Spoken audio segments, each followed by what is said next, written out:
Good afternoon and welcome to everybody joining us. Thank you so much for taking the time to join us this afternoon. Before we get started, I just wanted to go around with some intros. We've got a really interesting panel for you today with all different points of view. So Becky, I'll start with you. Please just say a little bit about yourself and what point of view you're going to be coming from on today's influencer marketing session. Hi everybody, my name's Becky and I'm an account director at Launch Online and we're online advertising. But I'm also, in my spare time, I'm a micro-influencer, and so I'm going to be coming at this from an influencer's point of view. I'm a micro-influencer, and it's very much around the beach and surfing and paddleboarding and the whole outside environment. So hello, everybody. Love it. Can't wait to hear more about it. Adam, I'll come to you next. Adam's with us from Shopify. Adam, tell us a little bit more about your role at Shopify and then what angle you're going to be coming from today. Yeah, so hello everybody. My name is Adam Finan. I work at Shopify as a merchant success manager. And this is like an account management role where I help with e-commerce strategy. I work with some of the biggest brands here in the EMEA region, some who've used influencer marketing heavily to grow their business. So I'm coming at this from the angle of seeing how merchants have used influencers to grow their business, sometimes exponentially, and create strategic partnerships between influencers and the brands. Perfect. I'm sure we're going to have plenty of questions from the audience for you both. Now, none of these sessions would be complete without the Oracle himself. And I know Shimona will be looking on and cheering.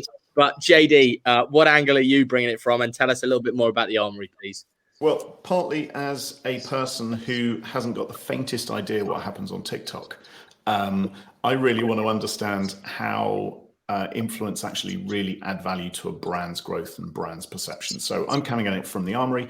We are a e-commerce growth agency, I suppose is one way of looking at it, helping e-commerce brands make a difference, basically. So everything from their strategic direction to their marketing delivery. So just really keen to try and see how we can talk about how influencers fit into a wider brand strategy. Perfect. So just before we start, folks, a bit of housekeeping. For those that are tuning in and listening and watching along, please do ask your questions as we go. I will do my best to get to as many as I possibly can, but just chime in, ask away, and I will do whatever I can to get around them as quickly as possible. So let's start, folks. Plenty of content to get through, and actually some questions have come in already. The first one, I'm going to start with you, Adam, seeing as you're our guest. Influencer marketing. Give us a full lowdown and why more and more brands are using influencers, or creators as they're now known, to encourage them to work with their brand.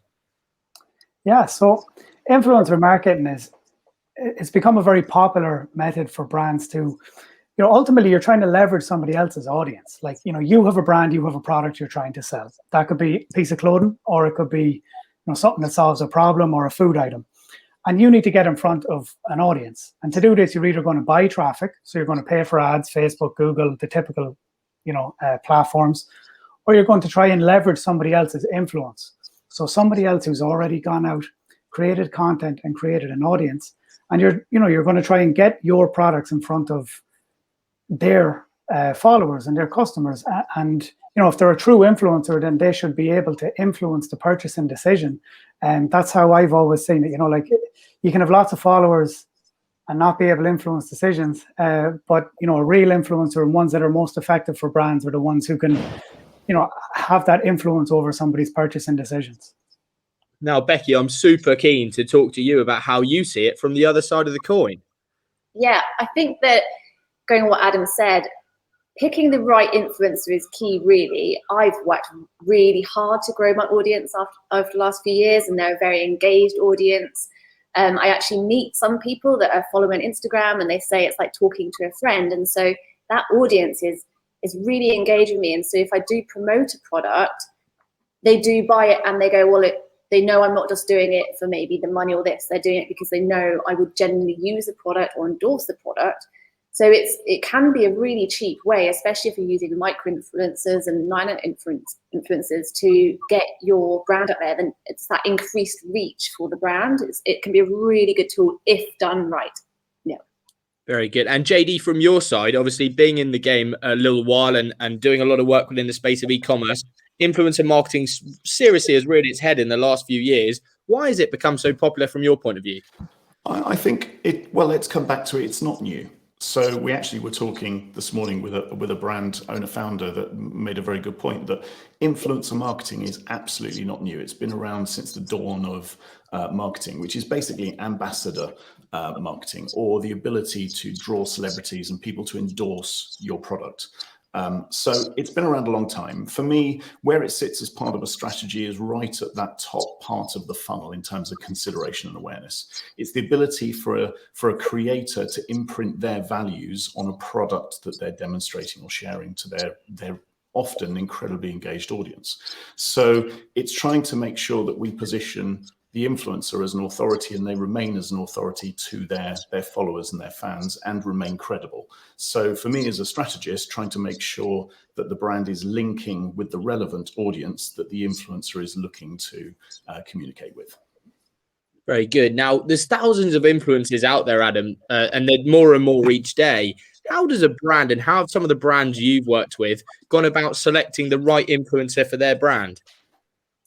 So honestly, what I think is one of the most important things, and it's the very first thing, is to create your ideal customer avatars and battle cards. Like, you as the merchant, who is the person who's going to be most likely to buy your product? Like, I'm wearing this t-shirt. It wasn't like, it's the Gymshark. They're very well known in the influencers. It just happened. I wear their gear anyway, and they happen to be on Shopify, of course. But like, who is the sort of person who wears it? It's somebody who's interested in health and fitness, somebody who's interested in going to the gym. So, that's the battle card scenario. Somebody who wants to lose weight. So I think really having those avatars is very important. Another good example would be Killstar. Killstar is goth clothing. It's very the opposite of this, but it's that real goth clothing. And the style of person who they use, they're very unique. It's a very unique avatar of a persona, of an influencer who they use, because the audience that person has cultivated and created is their ideal customer, largely, So I think it's very important to have those ideal customer avatars and battle cards. Like, that's step one, stage one. You have to do that. Becky, I'm interested to see from the other side, it's not just about influencers choosing brands, it's also about brands choosing influencers. Now, we've heard about the brand side of thing and choosing their avatar, etc. But as an influencer, how do you choose your brands? Yeah, it works both ways. So I've been approached by brands before that it would be very easy to just say, oh, sure, I'll take that free thing or take that money. But it would look really weird on my feed and it wouldn't fit. And so your brand values have got to line up, and like your tone of voice, and brands have got to, and I have to look at, do we speak in the same way? Do we have the same brand values? How do we talk? And I think it's really important for brands to not rush into things and follow influencers for a while. I get all the time, well, we've been following you for a while, because you need to start understanding, how are they posting? How regularly are they posting? What's their tone of voice? And, and that's really, really important, because it can go horribly wrong. There's been quite a few case studies in the past of bad PR when brands have chosen, I don't know, an influencer that's got millions of followers, but actually it's gone completely wrong because the audience was like, well, why have you chosen that person? I don't align with their values. So that's really, really important. And Adam, I love it. You've come dressed on point. Unfortunately, I'm not wearing a Shopify brand, but only a matter of time before they migrate and come over to the Shopify ecosystem, I dare say. JD, for yourself, what do you think? What's your 2 pennies worth around why these influencers, with so many out there, why they would choose a certain brand? Well, I think, let's be really cynical. Okay. So there are a number of influencers out there who it has become very much more a career than a passion. So I think there comes a point when ultimately an influencer will take pretty much whatever's been thrown in front of them. And to be quite honest, that is one where ultimately as a brand, you steer clear of, because ultimately if your brand sits in a portfolio of irrelevance, it's like sticking your product on a shelf. You're selling cheese. Here we go. This could be interesting. So you're selling cheese. Yeah, well, my analogies never go wrong. So you're basically selling this really high quality cheese, and you stick it in the motoring aisle. It's very similar. You've got no relevance to people browsing that aisle and understanding what you're buying. So you're not going to stand out. You're not going to resonate with the audience. So I think there are some influencers from a cynical perspective that are just there for the money, for the glory, they've almost got a little bit too big for their boots. But from an influence perspective and a brand's perspective, finding that match is just so important.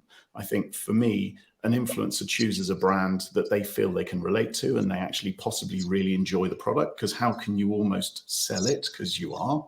And if you love the product and are actively going to use it, great, you'll talk about it. Some of the best influencer marketing elements I've seen is where it hasn't been a marriage made. It has been that person has genuinely bought the product and just loves it so much that they've done a piece on that particular product or that service or that offering. The brand then has come to them and said, thank you so much for your honest review. You've told us a few things that weren't actually quite right for you. We've now done an update or a software release or a tweak to the product that's made it even better. And there's one for you to review next time. And that's where I've seen that marry work really well, where it's truly relatable and truly honest.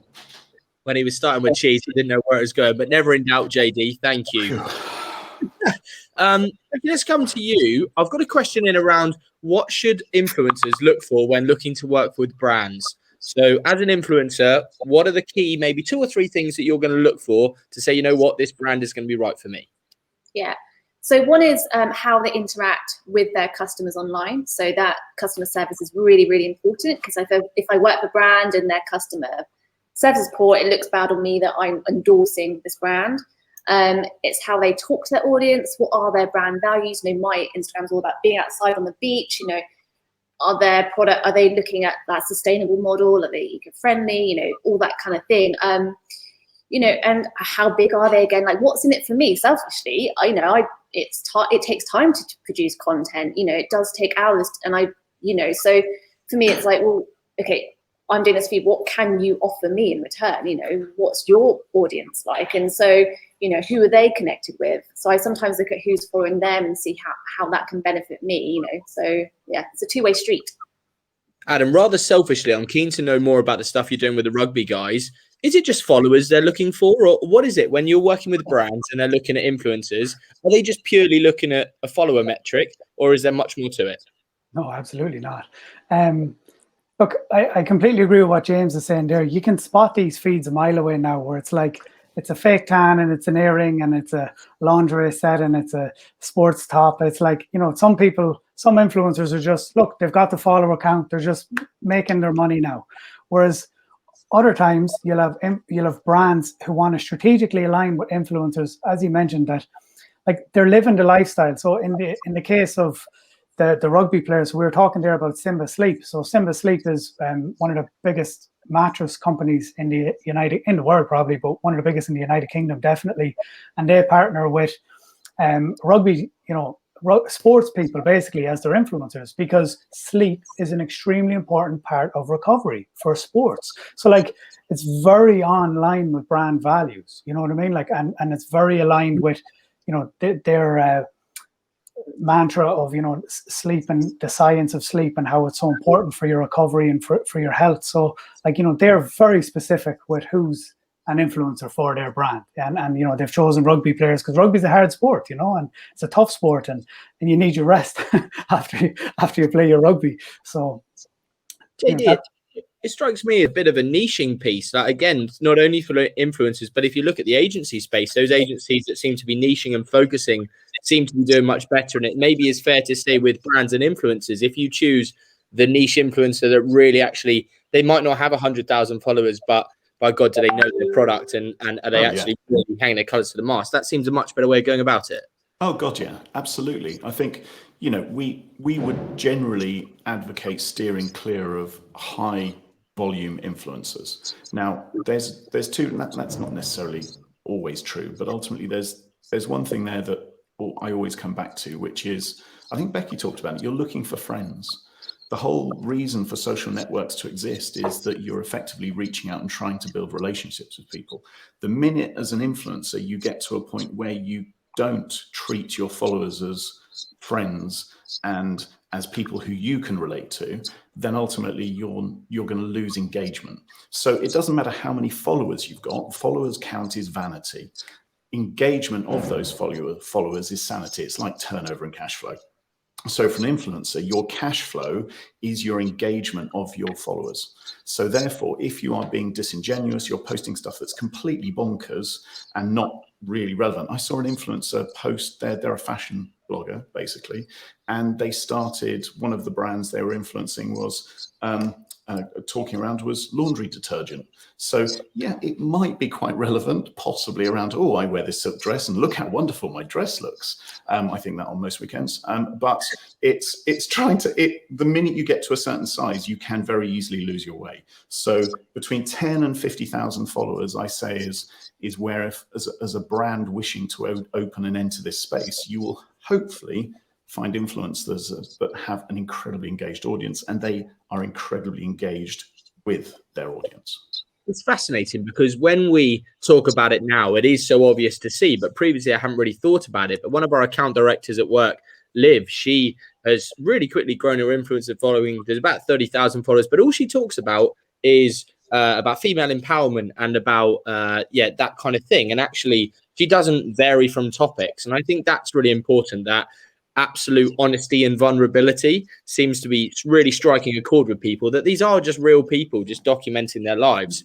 Adam, from your side, I'm keen to understand a little bit of costs. Now, I don't appreciate to say this is brand A and they paid £200,000 for their influencer, but what I would be interested to know is, realistically, what ballpark costs are we expecting for an influencer, or well, for a brand to pay an influencer, or does it all depend on who they find? I think there's two ways to approach it. One is to give free product in exchange for reviews and content. You know, I mean, that works really successfully, probably more surprisingly than you think. Like, you don't have to pay everybody. The cost is the product, you know, and the shipping to the person, and in exchange for user-generated content, really, you know, that you predefine and iron out.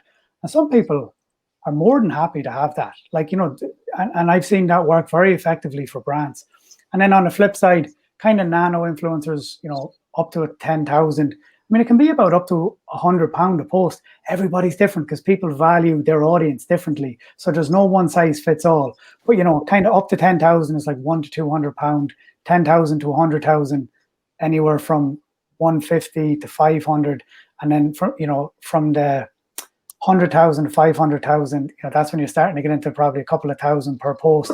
But depending on the niche, depending on how they value themselves and they think, well, to work with me, it's going to cost you this much.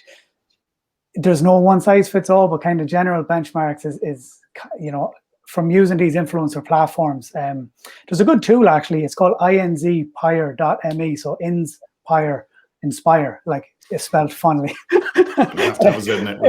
Inspire.me. And you can put in somebody's like their username on Instagram, and it'll give you like a rough idea of like how much they should charge based on their following, what their engagement rate is. But like, that's a good way to get a benchmark if you wanted. Before this call, actually, I was putting in like Molly May and Maura Higgins and all the Love Islanders and just trying to get a benchmark. You'll probably be talking 6 figures there. But, really, 6 figures per post? Yeah. Not per post. Like, it'll be a collaboration, you know what I mean? Like, you'll see this now. A good example would be like the I Saw First Olivia Atwood, where they're doing, like, you know, this is at the highest level. They're doing collaborations with brands, you know, like they have like items that they made in collaboration with this influencer.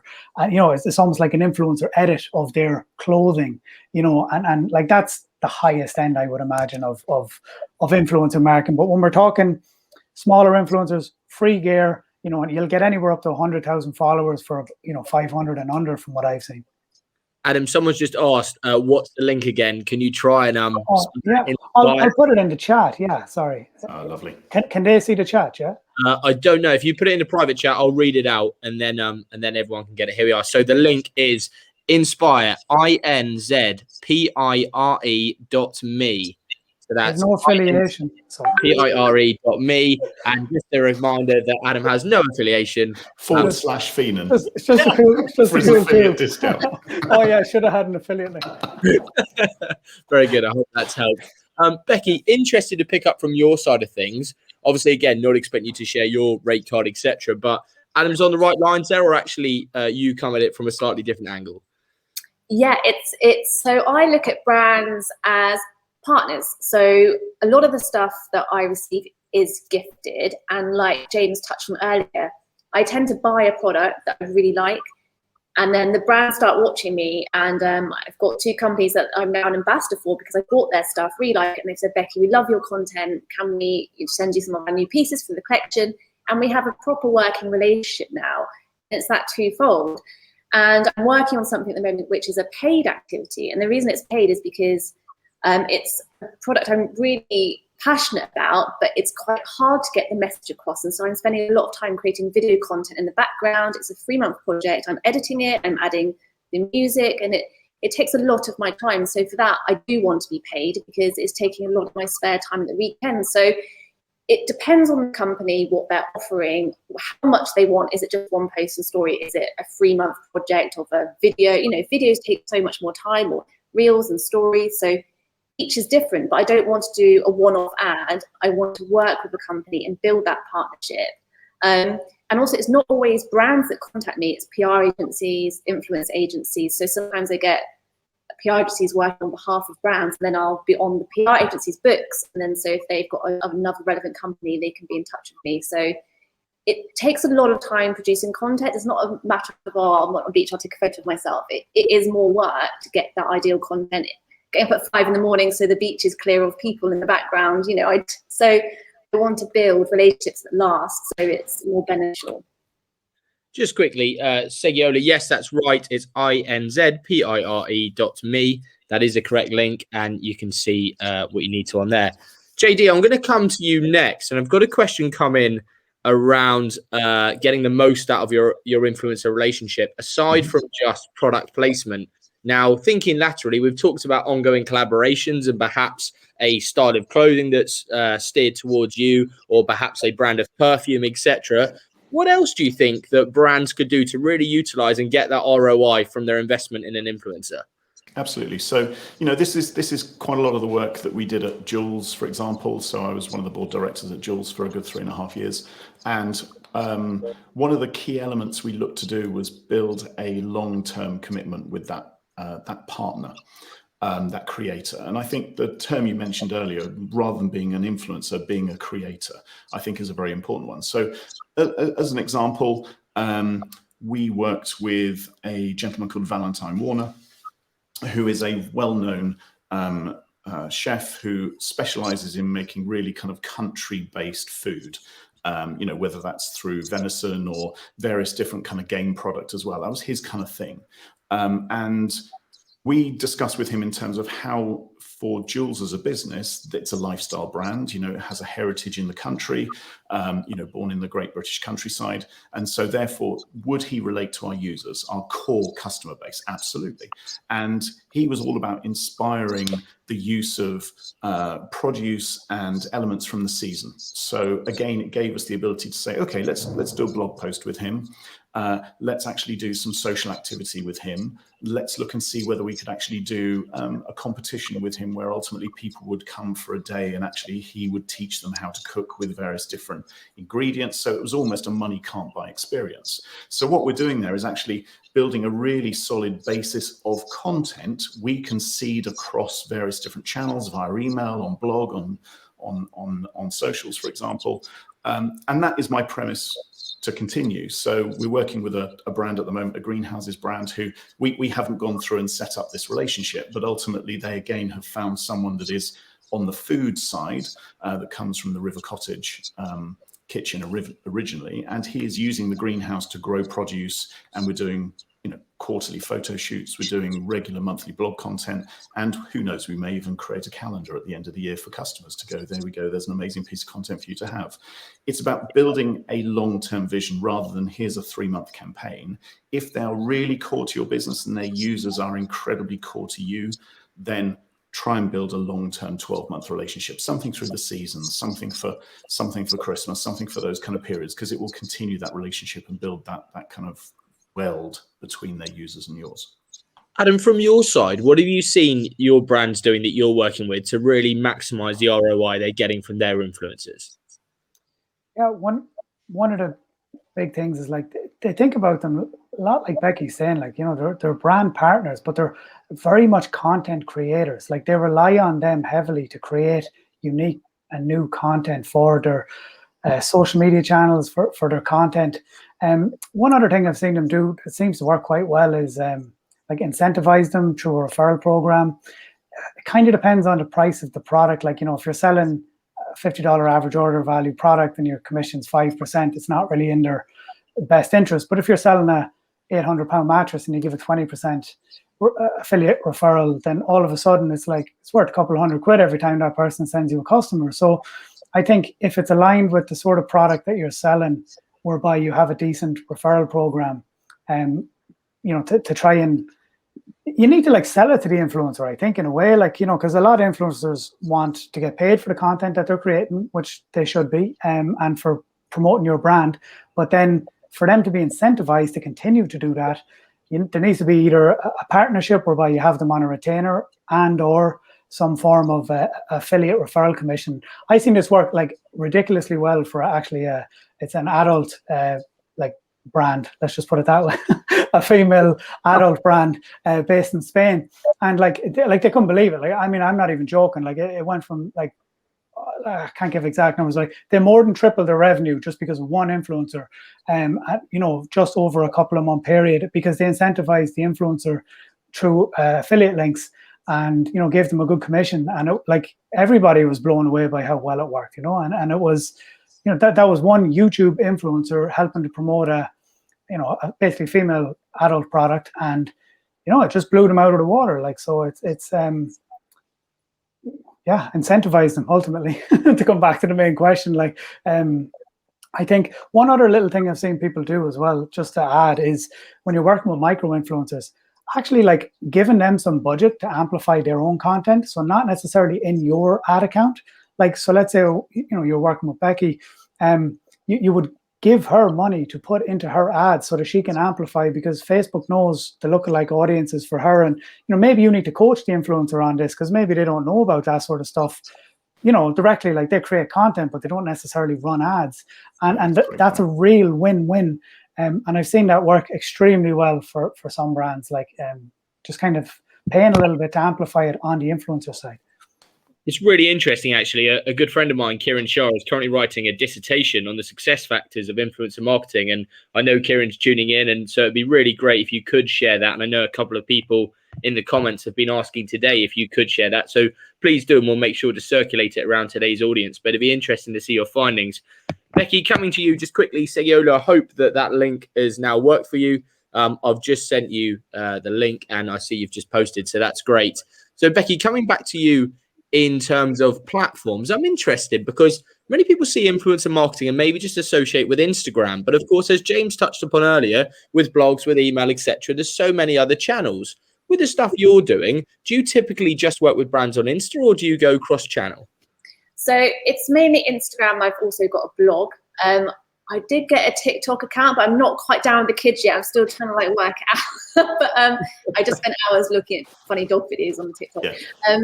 Also, it's not my full-time job. It's my hobby, is my Instagram. I think if I want to do it full-time, I'd maybe go multi-channel, but I like to focus. I think a lot of my audience is on Instagram, but you've got, you've got YouTube, you've got TikTok, you've got the Facebook pages.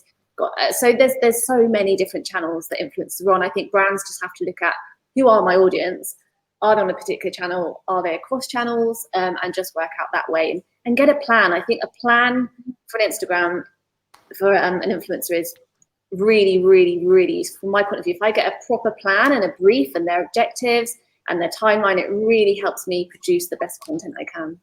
Becky, I'm coming straight back at you with what does this plan look like? You mentioned a little bit there about some timeframes and things, but to the audience that perhaps that's amazing, where do I start? What would a plan look like? Maybe 4 or 5 key headings that they can put in ther plan to send out to influencers. Yeah.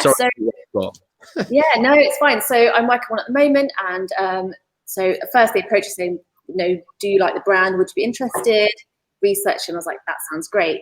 And then they'll put their objectives. Is it brand awareness? Is it sales? Is it this?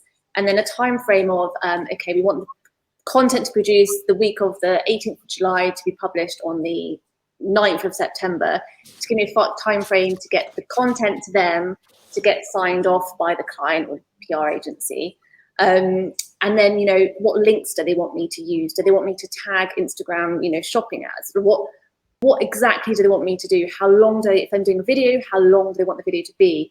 What type of messaging do they want to be put in the video? What type of content is it? Evenings, daytime, as much information as possible will help me produce the content and stop kind of going back and forth, because, planning is key, I think.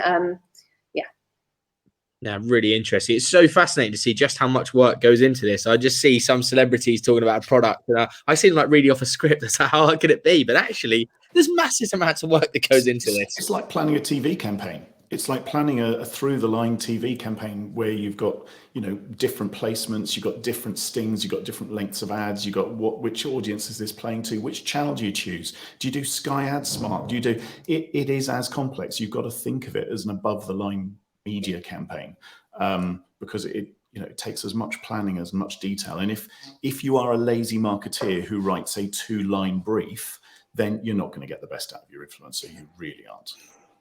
So Adam, a little bit of secret sauce here. Again, not expecting you to share with brands, but from some of the brands you're working with or working alongside, are there any particular techniques that you're seeing working better than others? Is there anyone that you've seen, okay, they did this with their influencer and that got really good traction? You mentioned the adult brand over in Spain. Are there any other stories like that?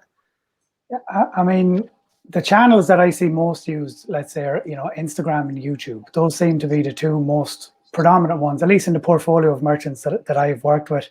And Becky hit on another important point too, that maybe some brands don't think about, is like, if these people have blogs, making sure you're getting a backlink to your website, it will all help with your SEO in the long run. That's another little thing to get the ROI out of your, using your campaign.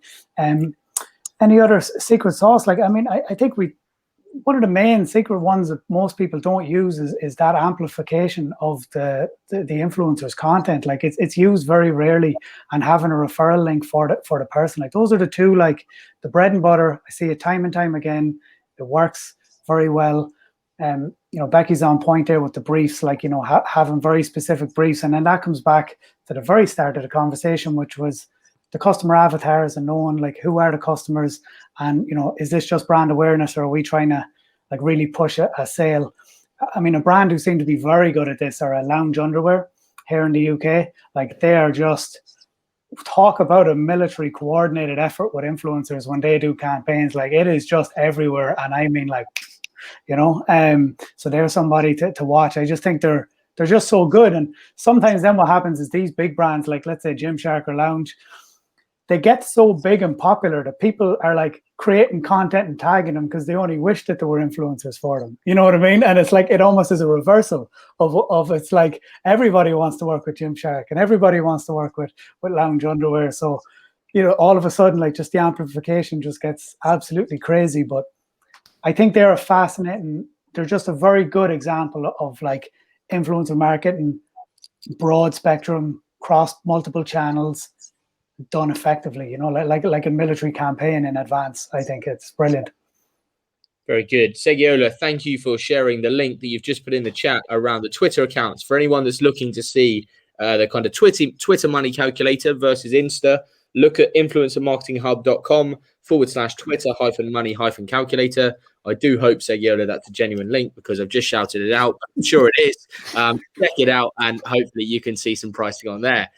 Becky, keen to ask yourself, in terms of sectors that are producing good results, from your side, obviously your space and the kind of stuff you're doing seems to be incredibly popular right now. Have you got friends and colleagues in this space, kind of other spaces that are also getting great cut through with their influencer marketing? Yeah, mine's like sport and lifestyle, I suppose. But I've got friends in the fashion industry and the beauty industry that is just really, really taking off. But what I will say is certain industries have much more competition. I think there's different engagement rates across different industries. So like I said, with my paddleboarding, I only started a couple of years ago and it took off really quickly because I didn't have much competition with the hashtags. And there's much more competition now, as you can imagine. But I think that's why it grew so quickly, where if you're starting in fashion or beauty, you're competing against millions and millions of people. If I have a picture of surfing, I will get much less likes than the picture of me paddleboarding because there's so much more competition around surfing. So I think each industry has its own engagement rates as well. And I think brands need to be aware of that, is that when you're looking at someone, compare engagement rates across the industry as a whole as well. Yeah, really good. JD, coming to you next around industries that perhaps are yet to be disrupted by the influencer. Would you say it's fair to say that any industry could work with influencers? And if so, where do you think that next industry could be that's yet to have influencer really take it by storm? Well, I don't think there's any industry that couldn't.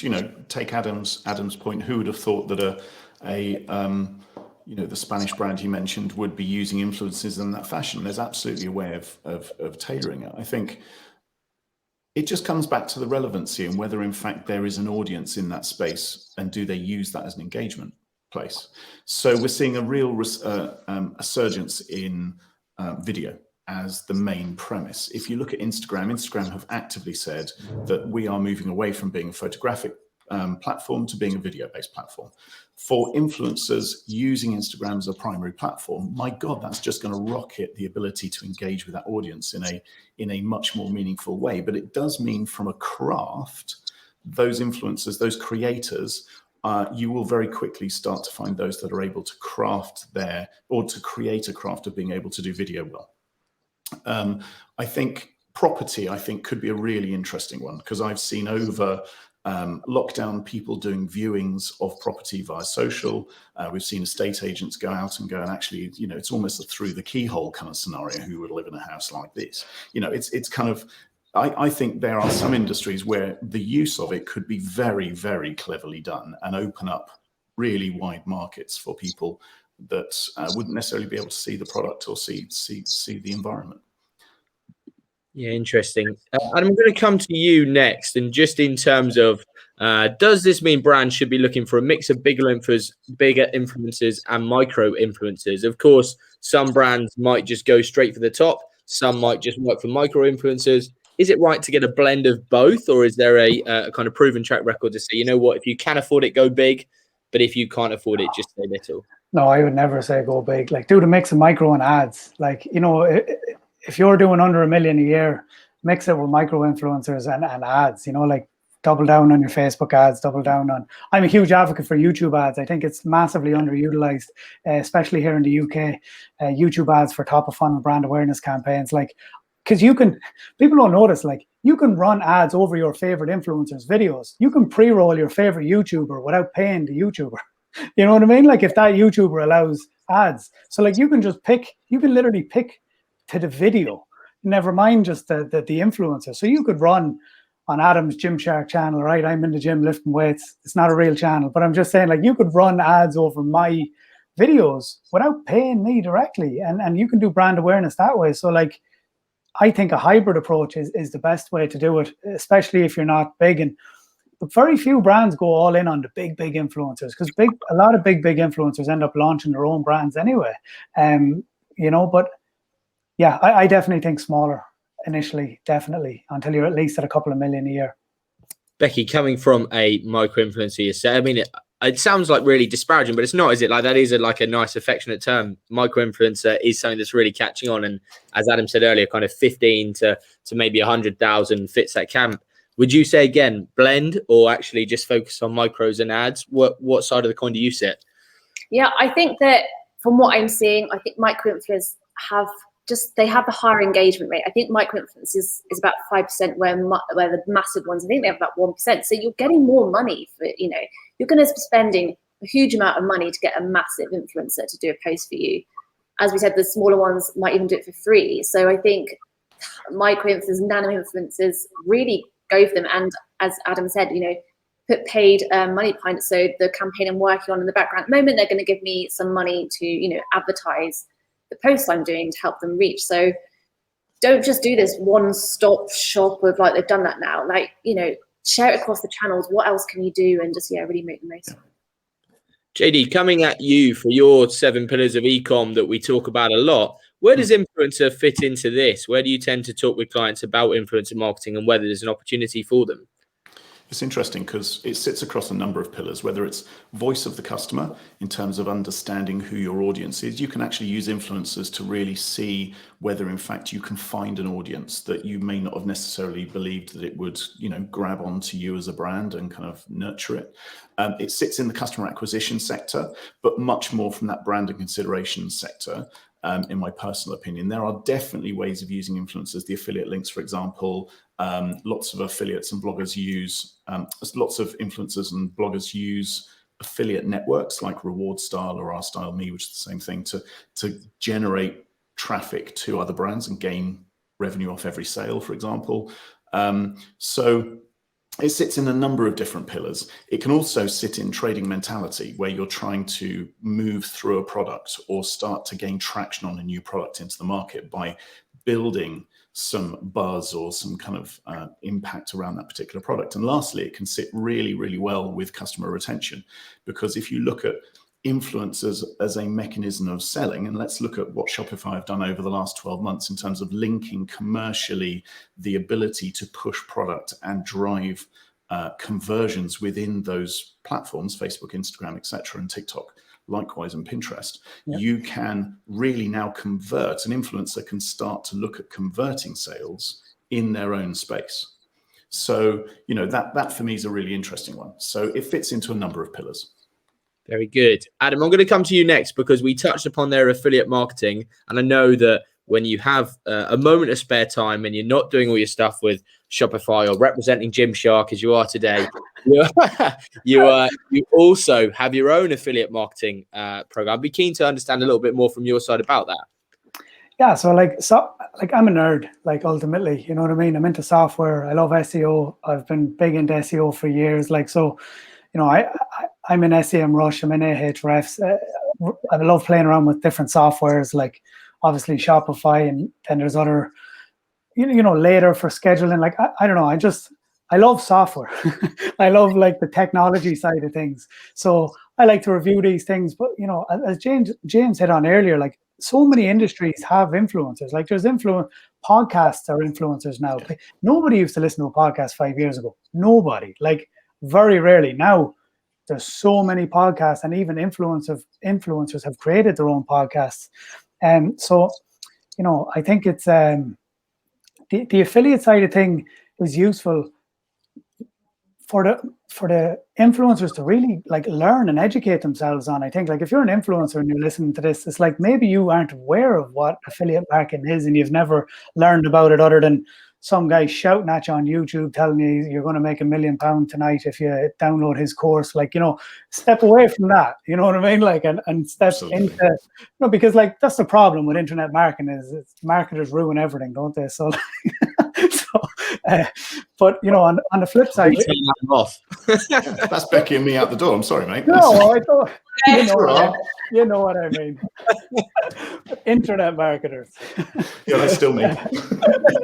But I guess the point I'm trying to get to there is just educating yourself, and then for brands, you'd be amazed how many brands don't consider having an affiliate program, or they don't have one, and then you educate them, and they're like, oh, what a minute, I can list my product in marketplaces, and other people can pick it up and put them in gift guides, and and get a kickback, and I don't have to do anything, and but it depends on how strict you are with who you let be an advocate for your brand. So I will, there's the caveat, okay? Because if it's a generic product and you don't care who's linking to you, fair enough. But if you're really strict with your influencers, and who's allowed to use your links as affiliates, then it's an application process. You need to review that person, their blog, their content. So I've seen both, there's big platforms like Share a Sale in the United States is a huge one, and you'll see some big Shopify brands on there where you can apply to be an influencer or an affiliate for them. So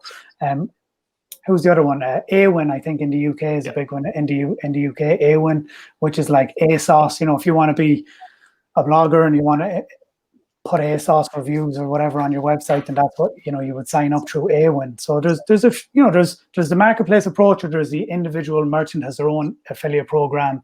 If you're using Shopify, there's apps for that, like Reversion is an app. There's Affiliate Leader. There's loads of different ones, but then there's ones that can live outside. It doesn't have to be in Shopify. There's lots of softwares to help. Perfect. Thank you. Guys, let's do a little bit of role play. I imagine there'll be a few influencers tuning into this that are, I just saw Jenny's face, that are interested in becoming an influencer. Maybe they are already an influencer, but they're just not got that confidence to reach out to the brand. Let's start, James, from your side. If you're working with a brand and you're looking to find influencers, how would you reach out? Would you go straight through Instagram direct message? Would you perhaps go through email? Would you go on a different format entirely? What would be your route to get to that influencer? Oh, from me to get to an influencer. Yeah. So I would start to very much just look at what they're posting, look at how they're engaging with their audience, and actually start to see how they're talking, and really very much understand what their passions are. As a brand, then going, actually, they match the values of us as a brand or match our kind of passions. And then you try and engage them on an equal turf, going, we loved that post on the latest review of that vehicle, for example. We loved the way that you did this, this, and this. We're really passionate about that. And just wonder whether you'd be open to a conversation around us working with you as a content creator.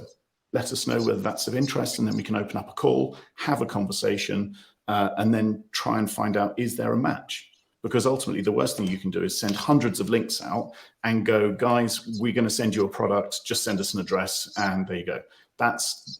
You'll get some pickup, but whether it will be, as Adam said, you may end up with some real problem people in there as well as some really good ones.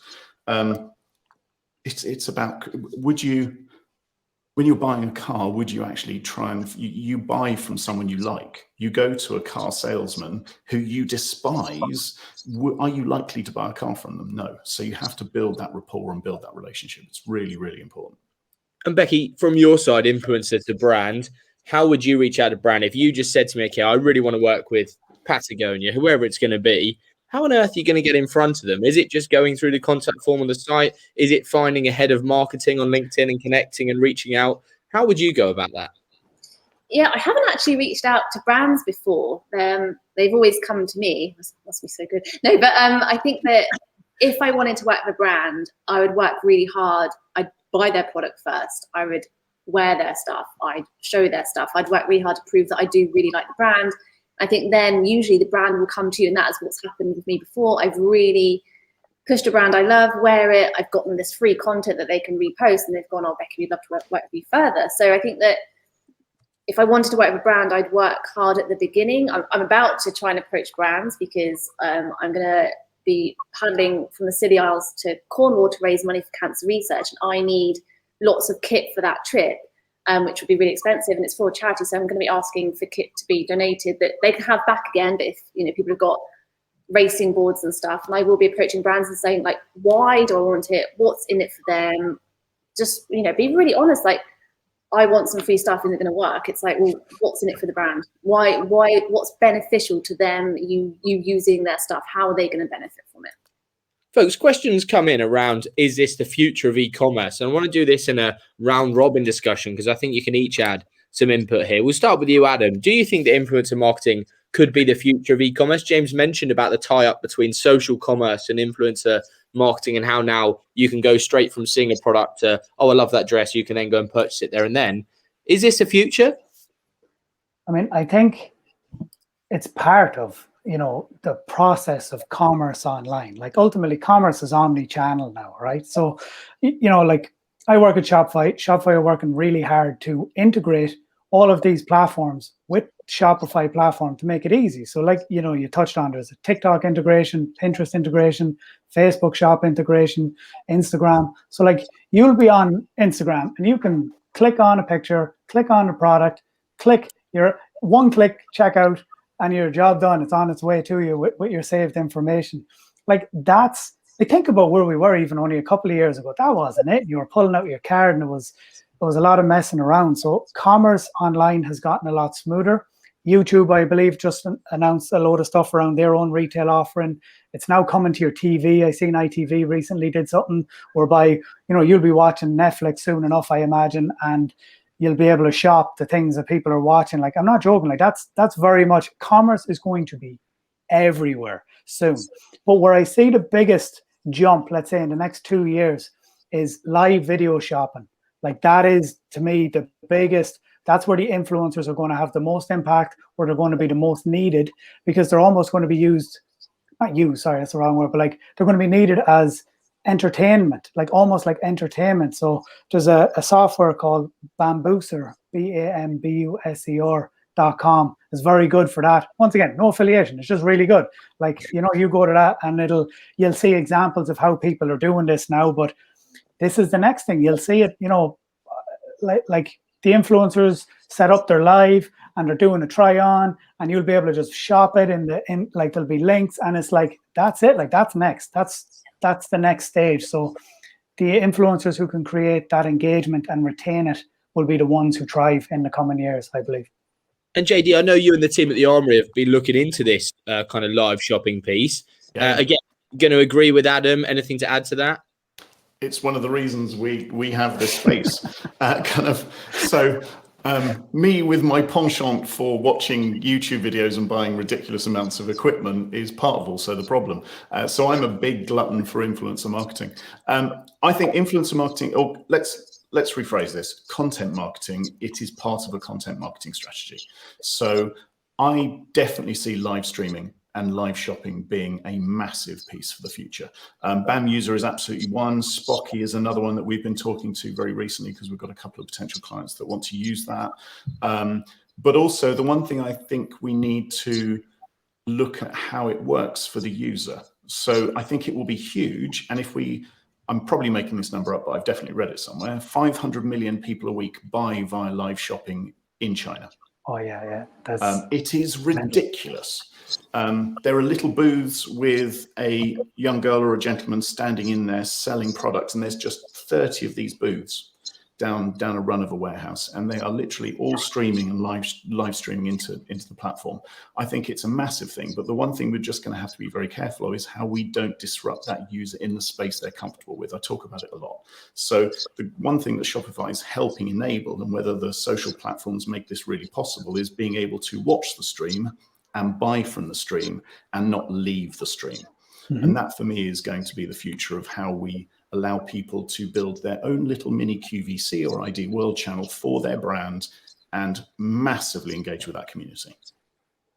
Very good. And Becky, coming to you in terms of your future of influencer marketing, where do you think it's going?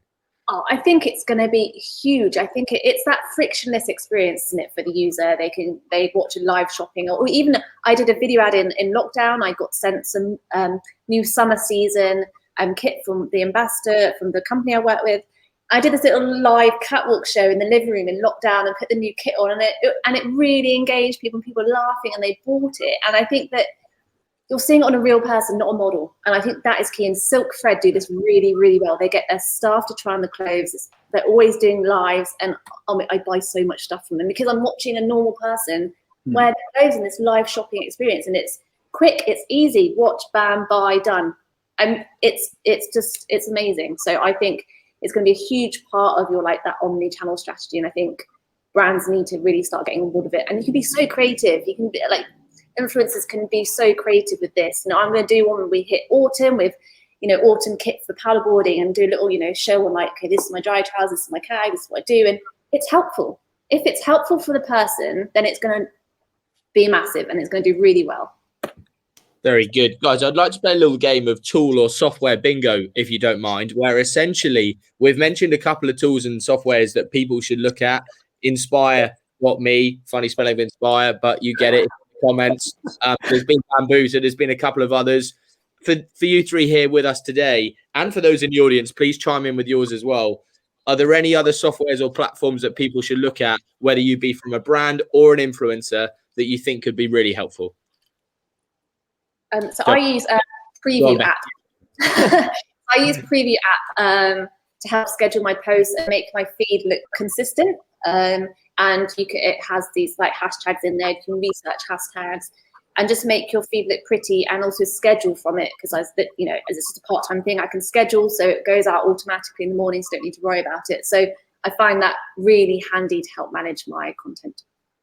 Very useful. Thank you. Adam, you mentioned a couple of apps earlier. I appreciate that they're not officially affiliated with Shopify, but essentially any apps that you would recommend? Yeah, I mean, seeing as we've covered the content plan and one there, I imagine something like Reversion, if you have a store, you want to have something that helps you to track those links like we're talking about, where you give links or discount codes to influencers, because you'll see, look at the top influencers, the people who they'll often have a discount code that'll have their name. And that's how the brand determines whether or not that influencer was effective or not. How many times was their discount code used? Ultimately, that's a method from which. So I think something like Reversion could be helpful. if you're using Shopify. Perfect. And JD? I've got a couple. One is tribegroup.co. So it's been around quite a while, but they've actually swung to offer two routes for a brand. One is, I want to connect with influencers and do traditional influencer-led marketing. Here's my post. Thanks very much. Oh, isn't it lovely? Good. And then they've gone down the other route, which is actually, we need really high quality content. Because let's be honest, some of these content creators, the quality of the content they turn out is exceptional. It's the kind of stuff you'd pay 40, 50, 60,000 pounds for a creative and ad agency to create for you. So Tribe Group allow you to choose, do I want to push this out to have a group of influencers choose that product and create really high quality content for it? Or you do the traditional, I want you to match me with influencers. The other one, which I'd kind of recommend, is an affiliate network in that space. So on a more commercial line, there are, Adam mentioned them. You have the likes of Affiliate Window or Digital Window here in the UK. You have Commission Junction over in the US, for example. You have Web Games as another platform over here. So there's a whole suite of affiliate networks that you can be part of, that then they manage the commission and give you a platform to manage those affiliates or those influencers within that platform. And more influencers are moving into that to help commercialize the links that they're putting back into brands. So there'd be the kind of two sides of the coin. Perfect. Thank you all. Now, before we come to our final question today, which is just going to recap the one thing that you would ask people to take away from today, of all the things we've discussed, if they could take one thing, what would it be? I'll come to that shortly. But just a final shout out to anyone that's got any final questions. Please do ask them in the last couple of minutes. Now, we've got more social content coming. There'll be another session with Shopify, hopefully in September, to look forward to after the summer period. But yeah, just before we wrap up, just a massive thank you to Becky, to Adam, and to James for joining us today. Becky, people want to find out more about the influencer marketing you're doing. How can they find you? What do they type into Instagram to have a look? It's Beachy_Bex. So Beachy Bex on Instagram. Beachy Bex, check them out. Adam, if people want to ask you more questions or find out more about yourself, best to reach out to Shopify support or? No, just LinkedIn. Get me on LinkedIn. Adam Finan on LinkedIn. Or Adam Shopify, you'll find me. Very good. And JD, yourself and the Armoury team? Easiest way is james@thearmoury.agency, or literally hit us up at any of our social accounts at the Armoury Agency. That's always good to play with. Perfect. Thank you all. Now, final question coming around. I'm going to start with you, Becky. Listening to everything that we've discussed today, and I can't believe we've blinked and an hour's gone, but listening to everything we've talked about today, what is the one thing you would encourage people to take away from today's session to go and implement from tomorrow? See your influencer as your brand partner and not just a person that's producing an ad for you. Think of them as your partner for your brand. Boom. Adam, coming to you next. What's the one thing people can take away? I would say make sure you have ideal customer battle cards, because then that makes finding the right influencers for your brand just easier and more effective over time. Thank you. And JD, last but not least. Well, Adam stole my one. I was going to say find your tribe. So I'm going to have to look down here and find the other one. I would definitely go with the basis of do not be lazy in the creation of your briefing. Treat it as if it is the most expensive marketing initiative you're ever going to invest money into, even if it's going to cost you £250. Put the effort and time into it, because the response and the quality you'll get back will pay back. Guys, perfect as always. It's been lovely to have you all on the panel today. Thank you so much for joining us. For those that are watching, I hope you've enjoyed it. If you didn't make to watch or just caught a bit of it, this is recorded and will be going out in a few weeks again for those that weren't able to join us live. But thank you to those that asked questions. Thank you to our panel, and we look forward to seeing you next time. Thanks again. Thank you. Thanks. Bye.